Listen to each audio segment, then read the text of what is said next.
ज़रा अदब से उठाना उन बुझे हुए दियों को, कल रात इन्होंने ही रोशनी दी थी। नमस्कार दोस्तों, हमारे माँ बाप भी तो इसी तरीके से होते हैं। जिस तरीके से दिया जब जलता है तो कितना अच्छा लगता है ना, लेकिन बुझ जाता है तो हम फटाफट से उसे समेट के रख देते हैं ना। इसी तरह हमारे माँ बाप भी होते हैं। आजकल के बच्चे कितनी आसानी से बोल देते हैं कि आप लोगों ने मेरे लिए किया ही क्या है। हालांकि मैं सबकी बात नहीं कर रही हूँ, सारे बच्चे ऐसे नहीं हैं, लेकिन कुछ बच्चे ऐसे भी हैं जिन्होंने अपने माँ बाप को वृद्धा आश्रम में भेज दिया है। उनसे माँ बाप संभलते ही नहीं। बहू जो होती है वो तो दूसरे घर की होती है, वो नहीं जानती कि उन्होंने किस तरीके से आपको पाला है।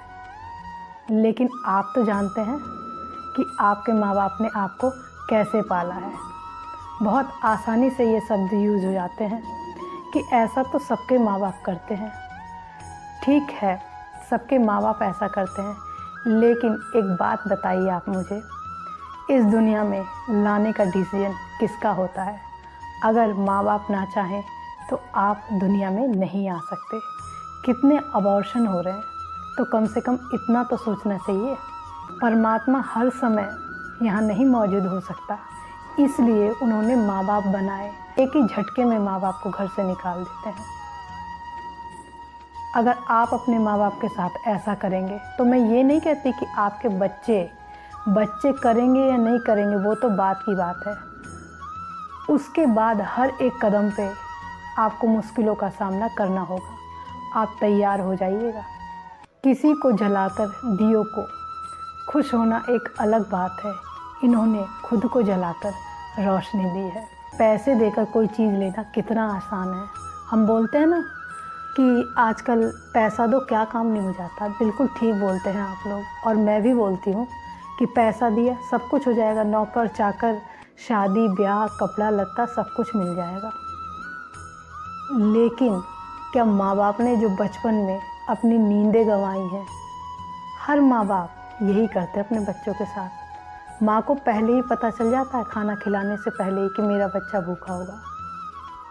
एक पिता मुंह से बेशक ना कुछ कहे, लेकिन उसे पता रहता है कि बच्चों के पास ये चीज़ें हैं या नहीं है। क्या सोचते हैं, ये तो नॉर्मल चीज़ें हो गई। ये नॉर्मल चीज़ें नहीं हैं। जिनके माँ बाप नहीं हैं उनसे पूछिए कि वो जीवन कैसे बीतता है। इसको मैं आपको एक एग्ज़ाम्पल के थ्रू समझाती हूँ। मान लीजिए एक बच्चा है, छोटा सा है, 2 साल का, उसको रोड क्रॉस करना है।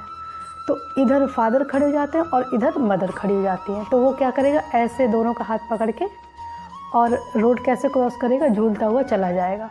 उसे क्या पता चलेगा रोड कैसे क्रॉस कर रहा है? वो तो एक झूला समझ के कर लेगा ना। कितना आसान होगा उसके लिए, उसे पता ही नहीं। लेकिन आप उसी 2 साल के बच्चे को छोड़ दीजिए रोड पे बिना माँ बाप के, क्या वो रोड क्रॉस कर पाएगा? मान लीजिए करता भी है तो सोचिए किस तरीके से वो बच्चा करेगा। क्या उसे करना आएगा? क्या पता उसका एक्सीडेंट हो जाए, क्या पता किसी की गाड़ी चढ़ जाए, वो कैसे उसको करेगा? आप सोचिए ना। तो यही फ़र्क होता है माँ बाप के साथ जीवन जीने का और अकेले। रोड तो उसने भी क्रॉस किया और रोड दूसरे वाले ने भी क्रॉस किया। दूसरे वाला माँ बाप की छाँव में खेलते हुए झूला समझ के उसने समस्याओं को, उसे पता ही नहीं चला समस्याएं कब आई। और जो दूसरा है उसने कैसे किया।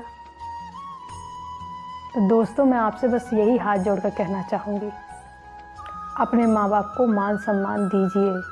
पता नहीं आगे जन्म कैसा मिलेगा, मनुष्य का मिलेगा कि नहीं मिलेगा, कौन होंगे हमारे माँ बाप। माँ बाप हमेशा नहीं बैठे रहते। इसीलिए जब तक माँ बाप हैं अपने कर्म बना लीजिए, नहीं तो परमात्मा उन लोगों को माफ़ नहीं करते। तो दोस्तों, अदब से उठाइए उन दियों को जिन्होंने खुद को जलाकर आपको रोशनी दी है, क्योंकि कल को आपको भी किसी को रोशनी देनी होगी। अगर ये वीडियो मेरी आपको पसंद आई हो तो प्लीज़ इसे शेयर करिए। ये सबके काम आनी चाहिए, यही मेरी ज़िंदगी की कोशिश है। धन्यवाद दोस्तों।